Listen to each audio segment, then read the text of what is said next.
Welcome back mga kalapatids. Magpakawala na tayo ng ibon, mabuti walang ulan. Ayan, nagsipaglabasan na. Yung isang ibon nasa loob. Ito naman si Padrino, pangwala yung ibon, lipad na.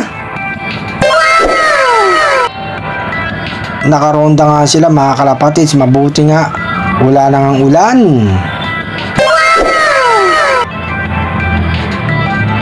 Black, lipad na. Tapos yung magandang natin.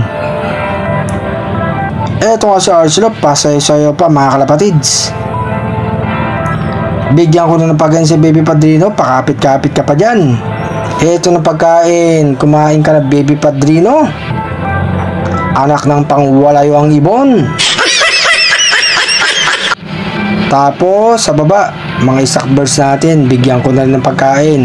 Mabuti na lang, wala nagkasakit sa kanila. Malulusog naman sila mga kalapatids, magaganang kumain. Kahit may nagdaang bagyo, okay naman sila.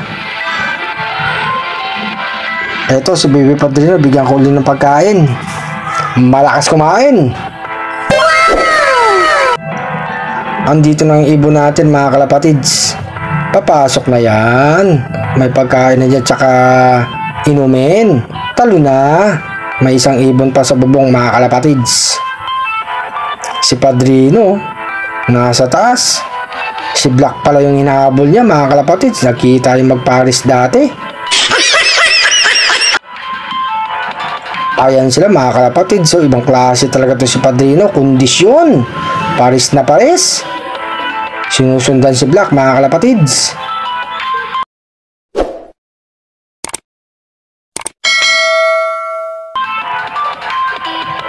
Ayan mga kalapatids, bigyan ko ng pagkain dito. Yung isang ibon natin, inaaway sa baba. Tumutok na si Black. Tumurondo pa rin ibang ibon natin. Eto mga kalapatids, si Padrino nasa taas oh.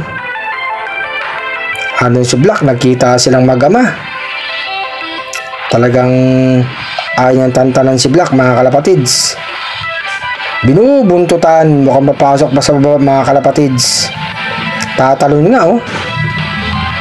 Ayun nga, tumalon mga kalapatids. May pagkain at saka tubig, pumasok. Eto naman si Black oh, mukhang susunod ah. Hinihintay ni Padrino, talagang paris na paris tong ibon na to. Eto naman yung dalawang ibon natin mga kalapatids, papasok lang yung isa. Tapos si RC Stitchelbout. Mabara ako pa. Tatalon na yan mga kalapatids. Ayan yung dalawa oh. Si Black papasok nga oh. Ayun, pumasok nga mga kalapatids.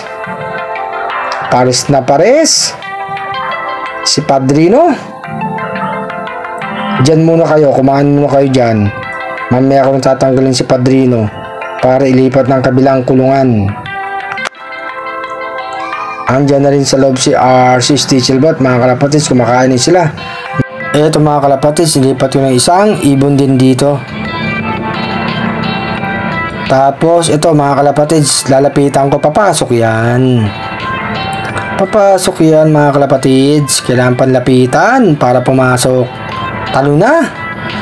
Tumalong ka na. Ayun, tumalong na mga kalapatids. Hinahabol siya ng babaeng Stitchelbout mga kalapatids. Ito naman si Dalubhasa. Gustong awayin din, kaya lang astig to si Dalubhasa mga kalapatids. Hindi mapali sa kainan. Si Padrino, lipat na natin ng kulungan mga kalapatids. Eto na siya, kumakain na ang pangwalayong ibon. Nagbigay na rin ako ng patukaan dito sa dalawa mga kalapatids para kumain, inaaway sa baba. Eto nga sa Arcelot, magandang araw.